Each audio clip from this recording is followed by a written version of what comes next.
All right, give it a second or two to warm up and make sure we're going. So these are the logs from the dyno when I took the Fairmont. They show interesting things, and they also show neat things about the dyno and tuning and perception and reality, and I think we should just stop talking about it and dig in. So I was cruising it. This is the first hit. I just came up on the converter a little bit, and I was like, let me look at everything after this. Is the converter gigantic, or does it feel like it's making no power? So where am I? I'm cruising right here, and then I slap it a little bit, and it goes right up to like 4,800. Awesome. And then it sits at like 52 and starts barely accelerating right around here once the wheel speed catches up. So I lift because it just came up on the converter and sat, and I wanted to look at my wide open air fuel and whatnot. And another reason why I like to do shorter hits, just roll into stuff initially, is I changed my map sensor a few times, and now my target was in a bad spot, and it was in the transition instead of wide open. So that's one of the first things I noticed. I just brought it up in the converter, and it used 223 pounds of fuel an hour, and that's a really interesting thing because look at this, flex fuel, let's stick that in there, and then let's add in, well, I mostly just want flex in there. Let's just get flex in here so we're not wasting everybody's time, dude. Okay, so flex amount 43, about 50%, 50% and up to the average of about 78%. I usually see the fuel flow number being pretty much what it makes to the tire with an ethanol mix. So this was a little bit low because I don't think I've ever done a hit on something that makes this much power on E. It made 250 horsepower on the dyno. Let me dig up the dyno. Pause this. Can I pause this recording? Oh boy, looks like we're stitching. Okay, so we have the dyno hit here, and then I have to turn this guy off. So we saw about 223 pounds an hour, and I didn't really get to wind this up much more than that. I kind of quit on it, and I was like, what is that? What is going on? So I wanted to look over my logs, and let's see here. Yeah, this is what it made. So we'll bring this guy back down a little bit. So it made 254 horsepower, and I'm like, oh, that's got a lot to make up for. That's got some ground to make up. So I looked, and I was like, okay, wide open is funny. I have to check that out. And then immediately I was like, oh yeah, you went to an LS3 128 kPa map sensor that's kind of a 1 bar that can read like 4 psi. It's like a 1.2 bar. Anyway, it reads 128 kPa, which is a small amount of pressure, so you have to make sure you don't screw this stuff up, which I did, which is cool to see. Anywho, fuel pressure looks great. Oil pressure is hilariously normal with all of the oil pressure stuff I did. It's funny to show that sometimes it doesn't do anything, and uncomfortably you have to show people that, right? Oh, so look at this. This is my flex fuel getting read over a CAN bus. CAN bus, flex fuel sensor. Anyway, more to come from that. I've done videos on it, but I'm using it, yes. So, oh man, we're getting a little bit lost here. So this is when I wound it out a little bit more, and it made 250. So I did not actually data log that 225 run. I just rolled in and out of it.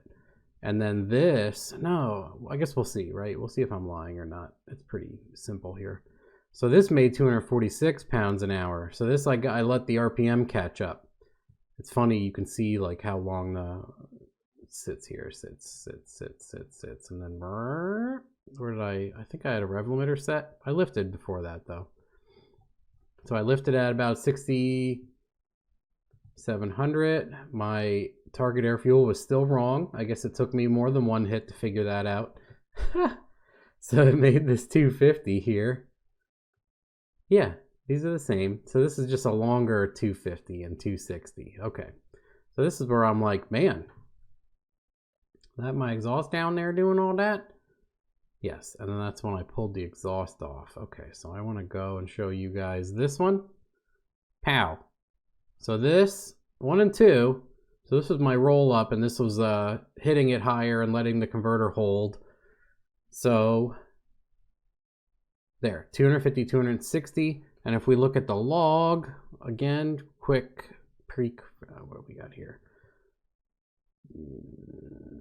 254 pounds an hour, still too lean. That's another reason why it should have been using more fuel. It's lean. Ignition 24. I was already moving ignition around on that hit. Okay, so then I was like, well, boys, exhaust has got to come off. So then I pulled the exhaust off. And then this hit, the air fuel was terrible because the sensor is right next to the, literally almost on the outlet of the header. It's annoying, but that's what we're dealing with here with a header car. And what's cool is you can see immediately fuel flow, 340 pounds per hour, 340, 350, 360. So my target air fuel is still wrong. That took me a little, didn't it, kids? And it's adding 45%. So this was just a kind of a quick blast, and I'm like, is my air fuel lean, or is it all over, or a little bit of both? I mean, look at this line. Look at it. This is the limits up and down. It's terrible. Let me see if we can show the scale. Yeah, 2 to 20. It's just, let's go 10 to 20. Yeah, that's quite the difference. 10 to 20 air fuel bouncing around here. So yeah, it's getting pockets and other gobbledygook. So again, what are we swinging out to? 6,400, and air fuel was terrible. And how much ponies did it put down? Let's show the dyno pony. Yeah, 327. Look at that. That's nice. And then I think I finally figured out that I was, there's 319 when I hit it again. Let's bring this down for you guys. Yeah, it looks like my air fuel is definitely in a more sane zone, although it still looks terrible. I just slowed down the correction all the way also. 1 is fastest, 5 is slowest. So I took a guess at it, and correction wasn't terrible. But yeah, it's using, look at how much more fuel it's using, almost double the amount of fuel. And you can see the power happens too. It's always interesting to see with a Holly car, the fuel flow nearly matching the power to the tire on ethanol. It's a thing. It's a real thing. It's not internet mist. I mean, actually, you're listening to this on the internet, so a little bit of it is. But we frequently see this, and sometimes we'll have a car that's using like 1,150 pounds, and it's putting down like 800 or 900 horsepower, and you have to look at the converter and some other things at that point. What's eating that fuel? The engine is. How is that fuel not getting to the tire? Is the other part of the equation. So I was like, man, 250 pounds is terrible. And here, obviously, I slowed down my O2. I added the correct amount of fuel and fixed my target, finally. So yeah, this one is not too bad at all. And obviously the 327 to the tire mirrors that. I think I've been showing this one for a little bit, but yeah. Pretty tight. Much tighter on the uglier fuel line. It's not going to get any better with the header brapping next to it. Voltage is good. Oil pressure is normal. Fuel pressure is rock solid. Unbelievably solid. Stupid brushless pump. Anyway. All of that looks good. I'm laughing at this stuff for no reason. So what else did I do? Running through gears is just like up and down. I think I was, oh yeah, I was logging the 4L60E thing. 331 dog shit. Why did I write dog shit? I put more ignition in it. Everything else looks good. And I was seeing like 380, 370, 380 pounds of fuel. And I'm like, man, it should be making that then. It should be, where is it? And I know I purposely got, no one's to blame. I asked for a gigantic converter. And this thing is well into the 4s when you stab it. Like, it goes way up. And some of these logs, it shows it jumps to like 5 flat. It's awesome. It's incredible. It's perfect. But broadsiding it in high gear shows the worst of it. And what I was seeing when I did the math was roughly 20% slip. So I was like, okay, that's where my fuel percentage is then. So where do I want to open a log? 3.7. Here we go. We'll just open up the 370 hit because that is marked as 370 and it makes sense, so I don't have to think too much more. Obviously I am declining. So here we go, 370 to the tire. You can see fuel flow is 396 pounds an hour. 9% addition, 12.5 target, 25 degrees up top. See, nothing crazy, kids. Nothing wild and crazy. Now let's turn on the dyno plot. And then that was this one and this one. These last two. So this shows that it has that 370 fuel flow. Actually, fuel flow is a little more, but it's automatic. And the lockup did make that difference in high gear, obviously.